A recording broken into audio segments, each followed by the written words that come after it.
दोस्तों क्या होगा कि पूरी धरती पर से मर्द जाति खत्म हो जाए और बच्चे पैदा करने के लिए बाकी औरतों को बाहर से मर्दों को लाना पड़े। कुछ ऐसा ही होता है हमारी आज की इस कहानी में। तो चलिए जानते हैं। कहानी की शुरुआत होती है साल 2802 से, जहां हम दो एस्ट्रोनॉट्स को देखते हैं जिनका नाम होता है एडम और जैक। वो दोनों एस्ट्रोनॉट्स किसी एंट्रेस नाम के प्लेनेट की तरफ जा रहे थे, क्योंकि उनकी स्पेस एजेंसी ने ये पता लगाया है कि एंट्रेस नाम के प्लेनेट पर जीवन संभव है। साथ ही में ये भी पता चला है कि वहाँ पर इंसान भी रहते हैं। दरअसल धरती पर एक महामारी की वजह से सारी की सारी फीमेल्स खत्म हो गयी। इसीलिए जब इन दोनों को ये पता चला कि एंट्रेस पर जीवन संभव है, तो वो दोनों एस्ट्रोनॉट मिलकर एंट्रेस प्लेनेट पर जाकर वहाँ से फीमेल्स को अपने साथ लाने का सोचते हैं, ताकि धरती पर दोबारा से फीमेल्स आ सकें और लगातार घट रही आबादी को भी बचा सकें। खैर एंट्रेस के वायुमंडल में घुसते ही फ्रिक्शन के कारण इनकी स्पेसशिप में आग लग जाती है, जिस वजह से वो पूरी तरीके से आउट ऑफ कंट्रोल हो जाती है। एडम और जैक शिप को संभालने की बहुत ही ज्यादा कोशिश करते हैं, लेकिन एंट्रेस की ग्रेविटी की वजह से उनका स्पेसशिप क्रैश होकर नीचे जमीन पर गिर जाता है।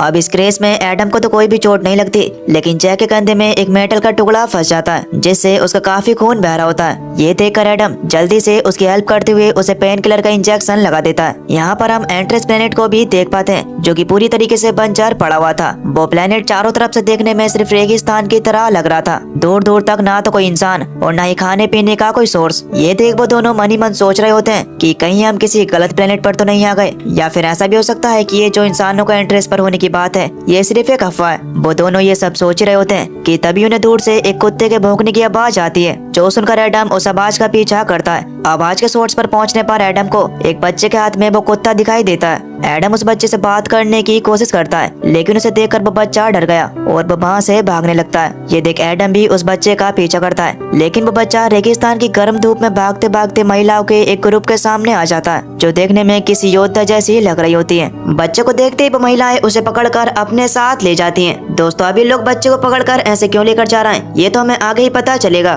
खैर उसका पीछा करते हुए एडम भी काफी दूर आ जाता है, लेकिन उसे बच्चा कहीं पर भी दिखाई नहीं देता। ये देखकर वो थोड़ा सा और आगे जाता है, जहाँ पर वो अपने सामने एक बड़े से महल को देखता है। इस महल को देखकर एडम के मन में कई सवाल आने लगते हैं, इसलिए एडम चुपके से महल के अंदर चले आता है। महल के अंदर वो बहुत सारी महिलाओं को देखता है, जिनकी बातों से ये पता चलता है कि यहाँ पर महिलाएं पुरुषों पर राज करती हैं, और इतना ही नहीं बल्कि उनकी मर्जी के खिलाफ उनके साथ शारीरिक संबंध भी बनाती हैं। ये महिलाएं उन पुरुषों को अपने साथ नहीं रहने देती, बल्कि उन्हें मजदूर बनाकर उनसे काम करवाती हैं। यहाँ पर इतनी सारी महिलाओं को देखकर एडम की आंखें खुली की खुली रह जाती हैं। उसे ये सारी चीजें अपने एक सपने की तरह लग रही थी। महल में मौजूद महिलाओं के बीच बातें चली रही थी कि तभी हम नोटिस करते हैं कि कुछ धार्मिक महिलाएं एक सांप को अपने भगवान के रूप में पूज रही हैं। इन धार्मिक महिलाओं के ग्रुप को एक टैक्सन नाम की महिला कंट्रोल करती है। टैक्सन अपने साथियों के साथ गॉड को बुलाने के लिए एक पूजा कर रही होती है कि तभी हम यहाँ पर इस महल की रानी सुमोरू को देखते हैं, जो टैक्सन के काम से कुछ ज्यादा खुश नहीं होती। कुछ ही देर में एक गड्ढे से बड़ा सा सांप निकल कर आता है, जिसे देखकर टैक्सन और उसके साथी काफी ज्यादा खुश होने लगते हैं। यहाँ जल्द ही एक महिलाओं का झुंड एक बच्चे को लेकर महल में आता है, और ये वही बच्चा था जिसका पीछा एडम कर रहा था। बच्चे को देखते ही टैक्सन उसको अपने स्नैक गॉड को सौंपने के लिए कहती है। ये सब देख एडम काफी ज्यादा डर जाता है, लेकिन वो करे भी तो क्या करे।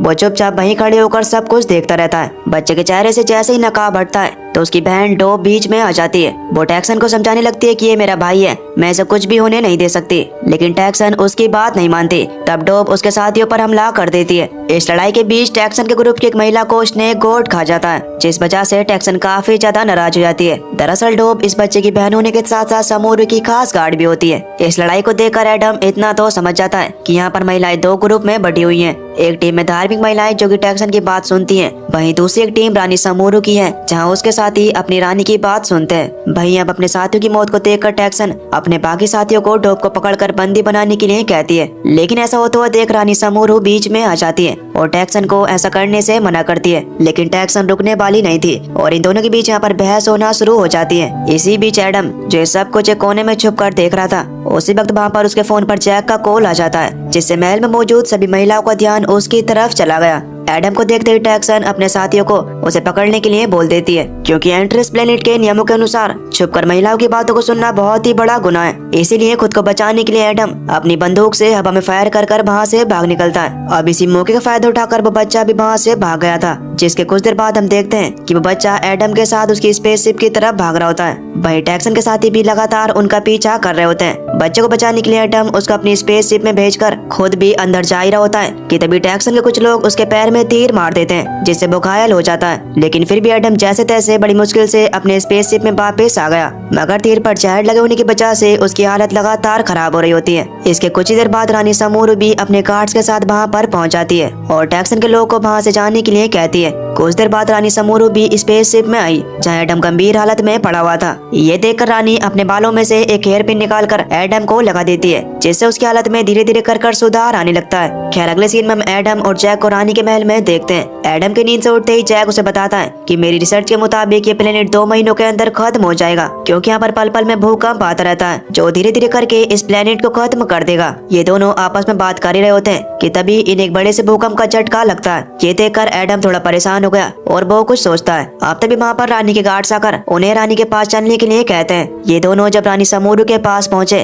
तो एडम रानी समूरू को सब कुछ सच बताते हुए उससे कहता है कि हम दोनों धरती से आए और हमारे प्लेनेट पर महिलाएं विलुप्त हो चुकी हैं। इतना ही नहीं बल्कि एंट्रेस पर रहने वाले सभी लोगों के पूर्वज धरतीवासी थे। दरअसल आज से कई साल पहले एस्ट्रोनॉट्स का एक ग्रुप इस प्लेनेट पर रिसर्च करने के लिए आया था, जिन्होंने शुरुआती 100 सालों तक तो पृथ्वी से कांटेक्ट बनाकर रखा, लेकिन बाद में किसी ग्लिचेस के कारण ये संपर्क टूट गया, जिस वजह से वो लोग इस प्लेनेट पर ही फंसे रह गए। रानी उसकी बातें बहुत ही ध्यान के साथ सुन रही होती है, क्योंकि उसके पूर्वज भी धरती के बारे में उसे बहुत सी बातें बताया करते थे। और आज अचानक एडम के मुंह से पृथ्वी के बारे में इतनी सारी बातें सुनकर उसे ऐसा लग रहा होता है कि मानो उसकी घर वापसी का वक्त आ चुका है। जल्द ही रानी समूरू को भी उसकी बातों पर यकीन होने लगता है। इसके बाद रानी अपने प्लेनेट के बारे में बताते हुए कहती है कि हमारे प्लेनेट पर लगातार भूकंप आने की वजह से प्लेनेट पूरी तरीके से बर्बाद हो गया है, जिसके कुछ समय बाद टैक्सन का एक ग्रुप पावर में आ गया था। टैक्सन एक शाही परिवार से जिसने एंट्रेस के लोगों को अपने साथ जुड़ने के लिए मना लिया था। जल्दी उसने लोगों को स्नेक गॉड को अपना भगवान मानकर उसकी पूजा करने के लिए कहा। धीरे धीरे लोग उसके साथ जुड़ते जा रहे थे, लेकिन उसके मन में धीरे धीरे लालच आने लगा और वो भी रानी बनने का सपना देखने लगी थी। लेकिन एंट्रेस के लोगों ने ऐसा होने नहीं दिया, क्योंकि टैक्सन एक बड़ी घमंडी और चालबाज औरत है। वो अपने फायदे के लिए किसी का भी इस्तेमाल कर सकती है। यहाँ के बाकी लोग उसे बिल्कुल भी पसंद नहीं करते हैं, इसीलिए वो धीरे धीरे करके अपने ग्रुप को बड़ा कर रही है, ताकि एक दिन मौका मिलते ही वो अपनी रानी को मार गिराए और उसकी सारी सत्ता अपने कब्जे में ले ले। खैर इसके बाद रानी एडम को एक खदान में लेकर जाती है, जहाँ बहुत सारे मर्द काम कर रहे होते हैं। रानी उसको बताती है कि आज से बहुत साल पहले आदमियों ने बहुत बड़े प्रकाश यानी कि व्हाइट लाइट को देखा था, और उसी दिन से यहाँ की महिलाओं ने इन्हें अपना गुलाम बना लिया था, क्योंकि उनके पूर्वजों के मुताबिक आदमी ही सभी मुसीबतों की जड़ है। तभी एडम कहता है कि यहाँ पर तो बहुत से आदमी गुलामों की तरह बिना थके हारे काम करते जा रहे हैं, जिस पर रानी उसको बताती है कि यहाँ पर हम मर्दों को अपना काम करने के लिए या फिर स्नेक गॉड को बलि चढ़ाने के लिए ही इस्तेमाल करते हैं। हालांकि ये सब एडम को बहुत ही ज्यादा बुरा लगता है, लेकिन वो कुछ भी नहीं कहता। एडम रानी को बताता है कि ये प्लेनेट 2 महीनों के अंदर खत्म हो जाएगा, हमें जल्द से जल्द इसे खाली करना होगा। लेकिन रानी को ये बात बिल्कुल भी सच नहीं लगती, इसीलिए वो एडम की एक भी नहीं सुनती और अपने सैनिकों को बाकी लोगों की तरह उसे जेल में डालने का हुक्म दे देती है। इसके बाद हम देखते हैं कि जब रानी के सैनिक एडम को अपने साथ ले जा रहे होते हैं, तब टैक्सन की एक टुकड़ी उनके ऊपर हमला कर देती है। टैक्सन के लोग सभी सिपाहियों को मारकर एडम को टैक्सन के पास ले जाते हैं। वहीं दूसरी तरफ इस लड़ाई में डोब काफी ज्यादा गंभीर रूप से घायल हो जाती है और देखते देखते अपने छोटे भाई के सामने अपना दम तोड़ देती है। वहीं हम टैक्सन को देखते हैं, जो कि यहाँ पर एडम को अपने ग्रुप में शामिल होने का ऑफर देती है, लेकिन एडम इतनी आसानी से पिघलने वाला नहीं था, इसलिए वो ग्रुप को ज्वाइन करने से साफ साफ मना कर देता है। एडम को मनाने के लिए टैक्सन उसे सेड्यूस करने की भी कोशिश करती है, लेकिन एडम फिर भी नहीं मानता और उससे दूर हो जाता है। एडम की इस चीज पर टैक्सन को बहुत ही ज्यादा गुस्सा आया और वो यहाँ पर एडम पर अटैक कर देती है, लेकिन इससे पहले कि वो उसको कुछ चोट पहुंचा पाती, उससे पहले यहाँ पर रानी जैक के साथ बीच में आकर उसको रोकते हुए एडम को बचा लेती है। इस चीज से टैक्सन को बहुत ही ज्यादा गुस्सा आया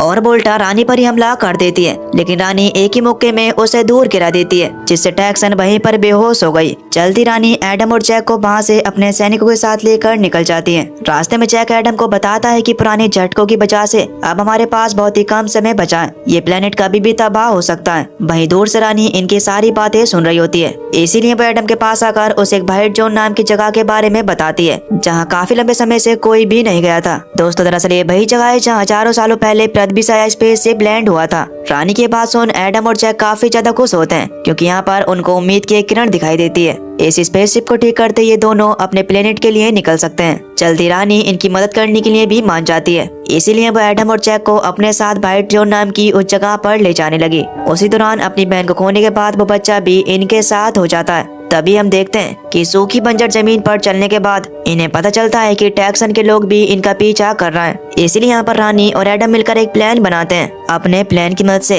ये लोग टैक्सन के लोगों को चकमा देकर वहाँ से निकल जाते हैं। अब जल्दी रानी के कहने पर यहाँ पर कैद हुए सभी मजदूरों को भी छोड़ दिया जाता है, क्योंकि अब रानी को भी ये समझ में आ गया था कि प्लेनेट अब जल्दी खत्म होने वाला है। इसीलिए सबको अपनी जान बचाने का मौका मिलना चाहिए। भाई रास्ते में चलते हुए एडम रानी को अपने साथ धरती पर चलने के लिए मना रहा होता है। साथ ही में वो रानी को धरती के बारे में बताता है और उससे वादा करता है कि मैं तुम्हें हमेशा खुश रखूंगा। लेकिन रानी उनके साथ जाने से साफ साफ मना कर देती है और कहती है कि मैं अपने लोगों को यहाँ पर मरते हुए छोड़कर नहीं जा सकती, क्योंकि ये लोग सिर्फ लोग नहीं हैं, ये मेरा परिवार है। ये सब बातें चली रही होती हैं कि तभी रास्ते में चलते चलते एक कंकाल नजर आता है, जिसकी जांच पड़ताल करने के बाद जैक उन्हें बताता है कि ये कंकाल किसी आदमी का है और ये कंकाल कई 100 साल पुराना है। लगभग इसी समय के आसपास यहाँ पर एक बहुत ही बड़ा विस्फोट हुआ था, जिसने उस समय यहाँ पर मौजूद सभी लोगों की जान ले ली थी। अब उस विस्फोट की बात सुनकर रानी समझ जाती है कि कहीं न कहीं ये वही सफेद रोशनी थी जिसके बारे में उसके पूर्वज उसे बताया करते थे। ये सब जानने के बाद रानी काफी ज्यादा दुखी होती है, क्योंकि अब वो ये समझ चुकी थी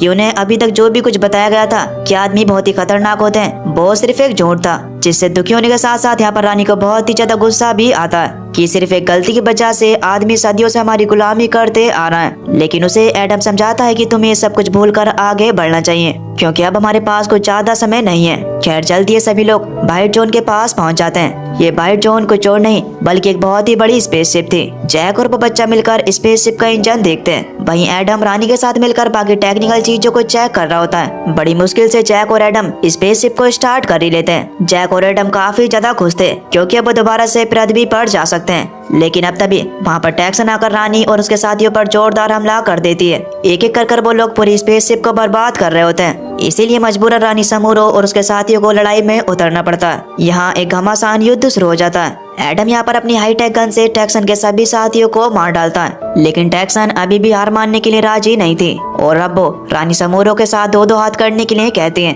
रानी उसको जमकर मारती है, मगर टैक्सन भी उसको कांटे की टक्कर दे रही थी। इनकी इस लड़ाई के बीच टैक्सन रानी पर भारी पड़ रही थी। टैक्सन यहाँ पर रानी समूरो को मारने वाली होती है कि तभी बीच में एडम आकर गन से टैक्सन को शूट कर देता है, जिसकी वजह से टैक्सन उड़कर एक इलेक्ट्रिक ग्रिड में गिर जाती है, जिससे टैक्सन की वहीं पर मौत हो जाती है। अब जाकर इस तरह टैक्सन का अंत हुआ। इधर जल्दी एडम के साथ साथ रानी भी अब ये समझ चुकी थी कि प्लेनेट जल्दी खत्म होने वाला है, इसीलिए वो एडम के साथ धरती पर चलने का फैसला कर लेती है। वहीं दूसरी ओर जैक बड़ी मुश्किल के साथ एक बार फिर से स्पेसशिप का इंजन स्टार्ट कर देता है। जल्दी ये सभी लोग स्पेसशिप में बैठकर आसमान की तरफ उड़ जाते हैं। लेकिन इसी बीच नीचे जमीन पर एंट्रेस के भी लोग स्पेसशिप को आसमान की तरफ जाते हुए देखकर काफी ज्यादा डर रहे थे, क्योंकि अब वो यहाँ पर अकेले हैं। इधर एडम जब स्क्रीन पर एंट्रेस के लोगों को उनकी रानी के बिना देखता है तो उसे मन ही मन बहुत ही ज्यादा बुरा लगता है, क्योंकि वो ये जानता था कि ये प्लेनेट जल्दी खत्म हो जाएगा और अगर मैंने इनकी इस वक्त मदद नहीं की तो ये लोग मारे जाएंगे। इसीलिए एडम स्पेसशिप को नीचे उतारने का फैसला कर लेता है। एडम जैक से स्पेसशिप को नीचे उतारने के लिए कहता है। वो जैक को बताता है कि हम इन लोगों को मरने के लिए नहीं छोड़ सकते, हमें इन्हें भी अपने साथ पृथ्वी पर ले जाना होगा। लेकिन जैक उसे समझाता है कि अगर हमने ऐसा किया तो हमारी जान भी खतरे में आ जाएगी। तब एडम और रानी उसे समझाते हैं कि अपने लोगों के लिए हम इतना जोखिम तो ले ही सकते हैं। इसीलिए अब जैक भी मान जाता है और वह स्पेसशिप को नीचे उतार लेता है। नीचे खड़े लोग स्पेसशिप को देखकर डर रहे थे, लेकिन तभी समूरो बाहर आकर सभी लोगों को ये समझाती है कि ये बिल्कुल सेफ है, मैंने इसमें ट्रेवल कर देख लिया है, तुम इसमें बेझिझक होकर अंदर जा सकते हो। तभी सभी लोग रानी के कहने पर स्पेसशिप के अंदर आ जाते हैं। अब जैसे ही जैक स्पेसशिप को उड़ाने के लिए चालू करता है, ठीक उसी समय स्नेक उठाकर स्पेसशिप पर हमला कर देता है। लेकिन यहाँ पर स्पेसशिप से निकल रही तेज लपटों से वो स्नेक गोड वहीं पर मारा गया। इसके बाद ये सभी लोग बहुत ही सेफ्टी के साथ पृथ्वी की तरफ निकल पड़ते हैं। और बस दोस्तों, इसी के साथ ये मूवी यहीं पर खत्म हो जाती है।